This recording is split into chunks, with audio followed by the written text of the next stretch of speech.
Dans le cadre de la protection du logement quand on en est propriétaire, nous avons mené une réflexion pour réfléchir en fait aux interactions entre les intérêts du propriétaire vis-à-vis de ses créanciers. Et en ça, nous avons abordé 3 thèmes. L'insaisissabilité de la résidence principale de l'entrepreneur, sur les problématiques de la saisie immobilière et également le surendettement des particuliers.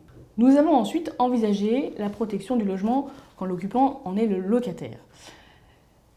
Alors que sur la première partie, nous avions réfléchi aux interactions entre le propriétaire occupant et ses créanciers, sur cette partie-là, nous avons parti à la recherche en fait, d'un équilibre entre les droits du bailleur et les droits du locataire. Nous ne pouvions pas envisager la totalité du régime des baux d'habitation, ce n'était pas l'objet de notre commission. Et donc nous sommes partis de la réflexion suivante, existe-t-il un régime primaire des baux d'habitation? Existe-t-il un régime qui s'applique à tous les baux, quels qu'ils soient? Et force est de constater que ce régime primaire existe, mais qu'il est d'un champ d'application assez restreint et se focalise essentiellement sur la notion de décence du logement, notion de décence à laquelle nous avons consacré un grand nombre de développements.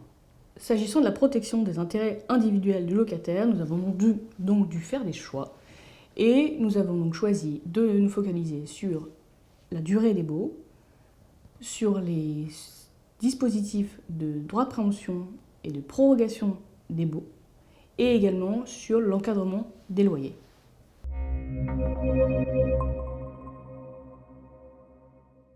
La seconde partie du rapport est consacrée à la protection de l'habitat et du cadre de vie.